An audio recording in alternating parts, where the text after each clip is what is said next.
parfois, la déformation professionnelle a du bon.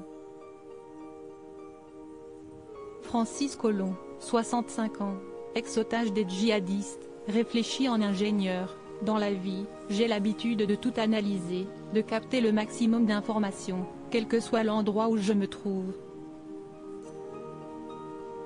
À un journaliste qui m'interviewait récemment et s'étonnait de me voir scruter la mezzanine du bar où nous étions installés, j'ai expliqué que j'avais déjà repéré que, en cas d'attaque, notre seul moyen de sortir était de sauter et d'atterrir plus bas sur un fauteuil. Capturé en décembre 2012 au Nigeria par le groupe djihadiste Ansarut, dissident de la secte islamiste Boko Haram, ce baroudeur qui récuse le mot de héros, mais dont le moral d'acier et l'ingéniosité forcent l'admiration, a réussi l'impossible.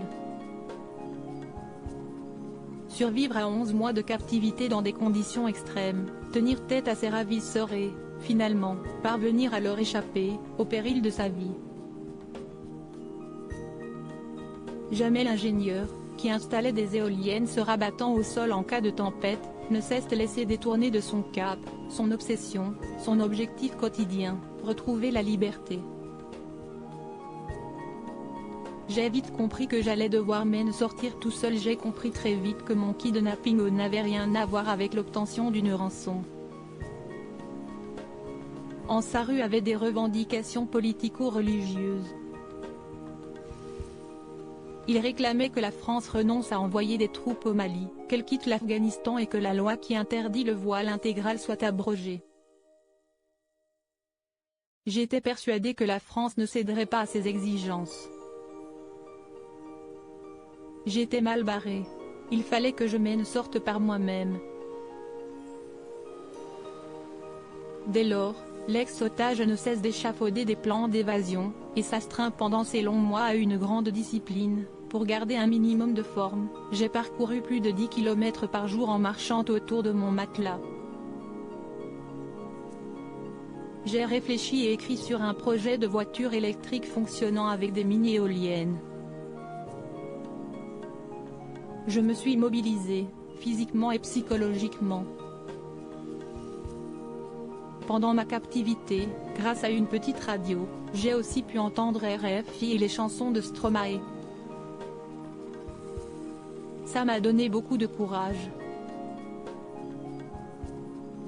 Affaibli, privé de nourriture et de médicaments, alors qu'il a subi en 2001 un pontage cardiaque, Francis Collomb, tendu, guette le moment propice pour se faire la belle. À Saria, mon dernier lieu de détention, j'ai fabriqué des clous que je pliais en utilisant les rebords de fenêtres, pour les semer sur la route et empêcher les 4x4 de me poursuivre. J'ai pris des réserves d'eau. Depuis plusieurs jours, j'attendais qu'Abdoul, mon gardien, commette l'erreur, laisser la clé sur la porte.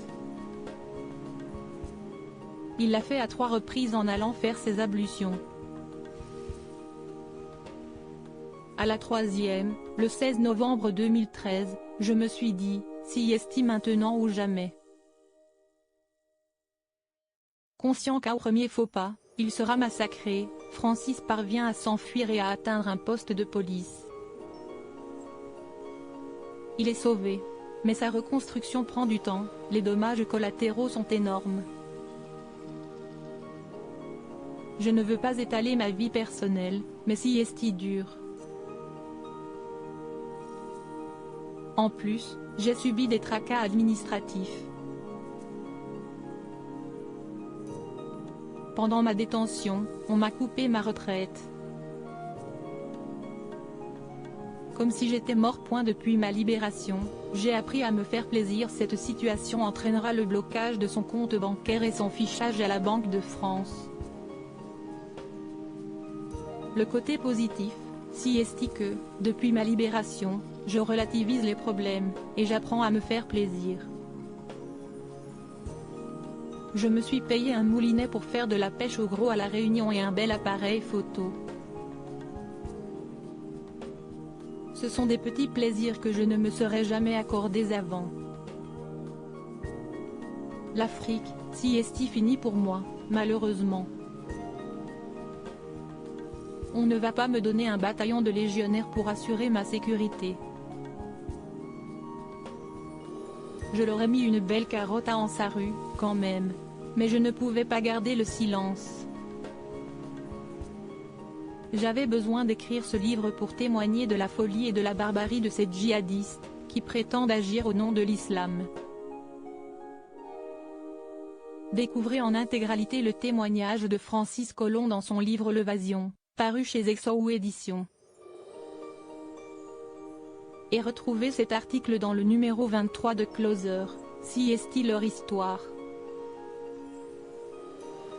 À propos de l'auteur de Coralie Vincent. Journaliste Coralie Vincent est journaliste sur le site Closer. FR depuis septembre 2012. Discrète et passionnée, Coralie Vincent est passionnée par l'actualité des médias et des séries télé. Ses derniers articles et Danse avec les stars 1, et bien Danser maintenant. Danse avec les stars 1, André Manoukian est le premier à quitter la Vaine Tour. Danse avec les stars 1, Rossi de Palma est éliminé, Jean-Marie Bigard déçoit.